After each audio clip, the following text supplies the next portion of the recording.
ቀድመህ ቤት ከደረስክ ከክፍሏ ሳትወጣ ይዘህ ጠብቀኝ። ወይ እኔ በሞት ሌላ ባል ታገቢያለሽ? ወይ በስመ አብ ምን ማለት ነው?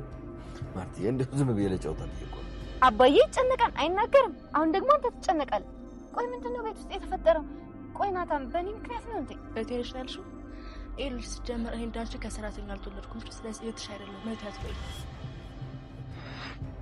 ማነው ከሰራተኛ የተወለደው? ተሳውቃል። አዎ በጣም ይቅርታ። ምንድነው የምታወሳስበው? አልገባኝም። አንቺ ልጃችን አግብታ ማየት የምትፈልግ እሷም እንደዛው ትፈልጋለች። እሷም የኔ ልጅ እኔም የእሷ አባት መሆኔ ሁሉንም ነገር አቶ ደረጀ ሰማ። ይሄን የሰማው አቶ ደረጀ ማመን አቃተው። ናታን ሁሉንም ነገረው። በግድ አስገድዳ አግባኝ አለችኝ። ስለዚህ ለዛ ነው እሺ ያልኳት። ምክንያቱም የባለፈው የተቀመጠው ሚስጥር ሰረቀችብኝ ካሜራ ክላስ ያስቀምጣ ሲል አቶ ደረጀ በጣም ተናደደ።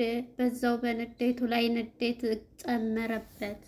የዚህ ጊዜ ኤቢን ይዘህ ጠብቀኝ ዛሬ እገላታለሁ ብሎ ወሰነ። በጣም ያሳዝናል።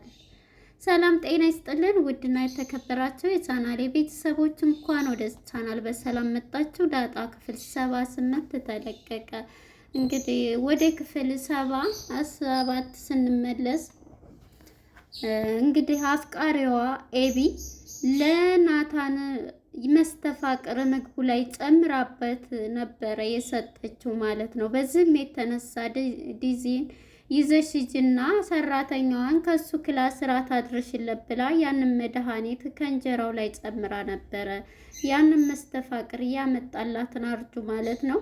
በዚህም የተነሳ ምንም ነገር እንዳታዋሪ ምንም ነገር እንዳትይ በማለት ነበረ እየሰጠቻት። በዚህም ጊዜ እሷም እሺ በማለት ሀሳቧን ተቀብላ ወደ ናታን ክላስ ነበር ይዛ ሄደችው። አይበላም፣ ምክንያቱም እራት ቤቱ መጥቶለት አያውቅም እያልን ነበርን ተመልካቾች። ይዞት መጥቶ እንግዲህ ምንድን ነው ሲላት እራት ነው ይዤልህ የመጣው ስትለው ለምን እዚህ መጣሽ እንዴት እያለ ነበርና እንግዲህ ከዚህ ቀደም ዳጣም አስጠንቅቀዋለች። ውሃም ስትጠጣ ሆነ ምግብ ስትበላ ተጠንቅቀህ ናታን፣ ኤቢ በጣም ኃይለኛ ነች እያለችው ነበረ። እናም አርዱ ስለነገራት ያትዝ ብሎታል። ለምንድን ነው እያላት ነበረ። በዚህ የተነሳ ተናገሪ ለምን ነው ሲላት አይ እዚህ ምግብ ላይ የሆነ ነገር ቢፈጠር አንቺ ነሽ ተጠያቂ እያላን ነበረ።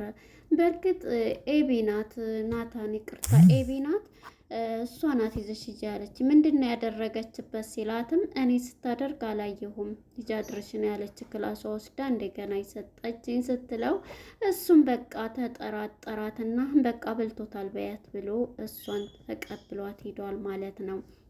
እናም በዚህ የተነሳ ናታንም ተነስቶ በሌሊት ወደ ዳጣ ጋ ነው ጠርቶ ሄደው። ዳጣንም እንግዲህ ሁሉንም ነገር ይነግራታል። በባለፈ ነገር የነገርሽኝ ዛሬ እንግዲህ የኤቢ ስራ መድኃኒቱን አድርጋ በሚገባ አድርጋበታለች፣ ግን አልበላውም ይዛው መታ ነበረ ለዛን ሲላት በጣም ትገርማለች። እንዴት ኤቢ በዚህ እንትን ትላለች? ኤቢ በጣም ኃይለኛ ናት። ነገር ግን እኛ ሴቶች አንድ ነገር በቃ እንደምትወዳ አስመስል ስትለው ነበረ። በፍጹም አሁን ዝም ብለሽ ቀፊኝ፣ እኔ ከእሷ ጋር እንዴት ነው የማስመስለው? አብረን እንተኛ ብትለኝስ? የማይሆን ነገር እናደርግ ብትለኝስ?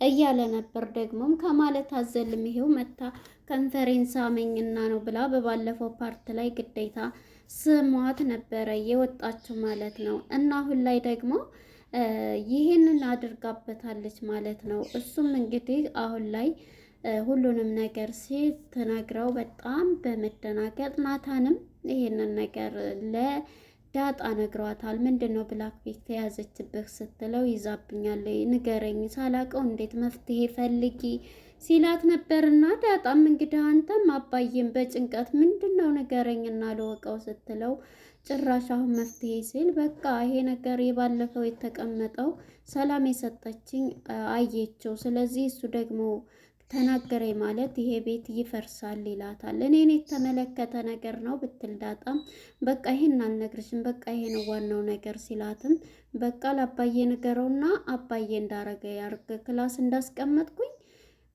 ክላስ ቆልፌ ቁልፍ አስመጥታ ካሜራ አስቀምጣ ወሰደች። በዚህ የተነሳ ይሄን ይዛለች እና ለዚህ እየተጨነኩ ነው፣ በዚህ ነው ታገባኛለህ ብላ ያለችኝ ብላው ነበርና ናታንም በቃ የሆነ ይሁን ሂጄ ለአቶ ደረጀ እናገራለሁ በማለት ውሳኔውን ተናገረ። በዚህ የተነሳ እንግዲህ እሱም ቀጥታ ወደ አቶ ደረጀ ጋር ደውሎለታል ማለት ነው። ከዛም እንግዲህ ደውላ ናታን እፈልግሃለሁ እና ስትለው ነበረ መጀመሪያ ኤቢ ማለት ነው። ምክንያቱም ያ መድኃኒት ስለበላ በጣም ከምለው በላይ ያፈቅረኛል በማለት ነበረ መስተፋቅሯን የተጠቀመችው ኤቢ ማለት ነው። ግሩም ነው። እናም በዚህ የተነሳ እሱም ይሄንን በሚላት ጊዜ ቀጥታ እሱም አልመጣም ይላታል። እማዬ እኮ አለች እናገራለሁ ሲል ብትፈልጊ ተናገሪ አይመለከተኝም፣ የአንቺ ቤተሰብ እኮ ነው ይላት ነበረ። የዚህ ጊዜ እሷም እሺ ከፈለክ ብላ ይሄንን ብላው ቀጥታ ትሄዳለች ማለት ነው። ከዚህ ወደ አርጁ ጋር ትደውልና ይሄ ፓርት ነው ያሳቀኝ። አርጁ ጋር ደውላ አንተ የሚያፋቅር ነው ብለህ የሚያጣላ እንደውም ደህና ነበርና አሁን ደግሞ የሚያጣላ ነው እንደ ያመጣኸው ወይስ ቀይረህ ነው ያመጣኸው ስትለው ነበር። እንዴ ብዬ እኔ ቆንጆ እንዴት ነው እንትን የምለው እንደዛ እኮ ነው ያመጣሁት ይላታል። እና ይኸው ተጣላን አይደል እንዴት ትለዋለች። የኔ ቆንጆ እንደዛ ነው ያመጣሁት እና ላንቺ ነበር እንዴ ያሰራሽው እያለ አርጁ ህልመኛው ማለት ነው ይላት ነበረ። ዝም በል ብላ ጆሮ ላይ ትዘጋበታለች። እናም እንግዲህ ናታን ይሄን ነገር ይች ልጅ በዚህ ከሄደች አትቻልም በማለት እያሰበ ነው ማለት ነው። እናም ወደ አቶ ደረጀና ወደ ወይዘሮ ማርቲ ጋር ስንመጣ ወይዘሮ ማርቲና አቶ ደረጀ በአንድ ሆነው እያወሩ እኔ ብሞት ታገቢያለች ይላታል። እንዲህ የሚላት ጊዜ በስመ አብ እንዴ ደሬ ምንድን ነው የምታወራው? ለምንድን እንዳልክ ትለዋለች። አይ እንደው በቀልዴ ነው እንደዚህ ያነሳሁት ሲላን ነበር። ኧረ ይቅር ይበለት ትለውና ይሄን ወሬ እዚህ ጋር እናት ይጠይቃታል ብዙ ነገር ማለት ነው። እናም ደሬ ምክንያቱም በጭንቀትና በውጥረት የሚገኘው ጭንቀት በጣም እንትን ብሎበታል ማለት ነው። እናም በባለፈው ፓርት ላይ ሁለተኛ ስህተት ከተደገመ እያለ ለናታን ሲያዋራው ስለነበረ ናታንም ሁለተኛ ከሆነ በጣም ከባድ ነው፣ ያንን ምስጢር ቀብሮ ማስቀመጥ ይቻላል እንጂ ሁለተኛ የሰው ልጅ ስህተት ተሰራ ሲለው ምክንያቱም የተረገዘውም ልጅ የሱ ነው ማለት ነው ብሎ ናታንም ነግሮታል በባለፈው ፓርት ላይ ማለት ነው። አሁን እንግዲህ ናታን ቀጥታ እናገራለሁ ብሎ ለአቶ ደረጀ ዳጣም ስለነገረችው ይህንን ሀሳብ እንትን ብሏል ማለት ነው።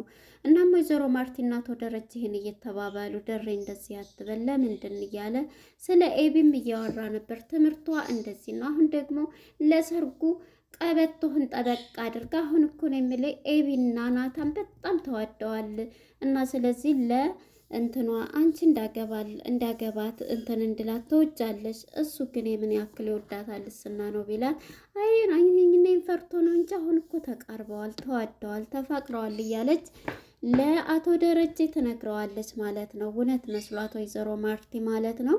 እናም በዚህ የተነሳ አቶ ደረጀም አልተዋጠለትምና ተነስቶ ሄዷል እና ወደ ምጥንና እንትና ጋር ስንሄድ እንግዲህ ምጥን ቤተሰቦቿ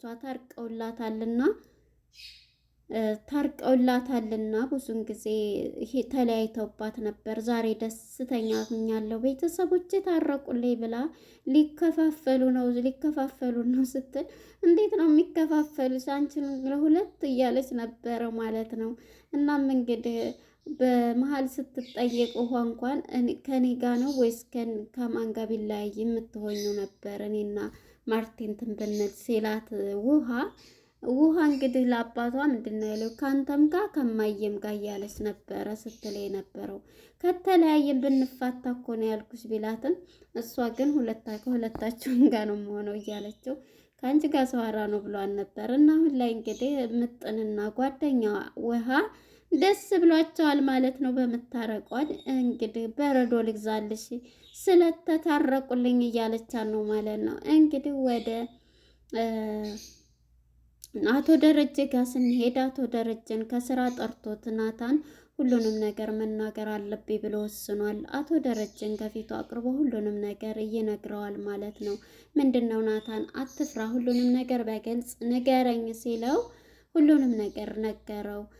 እሱም እንግዲህ አባዬ ብሎ በጣም ይቅርታ፣ በባለፈ የተቀመጠው ሚስጥር ኤቢ አግኝተዋለች። ኤቢ ክላሴ ካሜራ በማስቀመጥ ይዘዋለች። ግማሹን እኔ ቀምቻት ተቃደነው፣ ግማሹን አንብበዋለች። ስለዚህ ምን አየህ አንተ ቢለው አባዬ አልዋሽም፣ ያየሁትን አይቻለሁ። ያው ዳጣ ያንተ የሰላም ልጅ እንደሆነች አይቻለሁ፣ እሷም ደግሞ ይሄን አውቃለች ብሎ ለሱ ይነግረዋል። እኔ ደግሞ ያው ያንተ ልጅ እንደሆነ እዚህ ላይ አይቼ ነው ይለዋል ማለት ነው።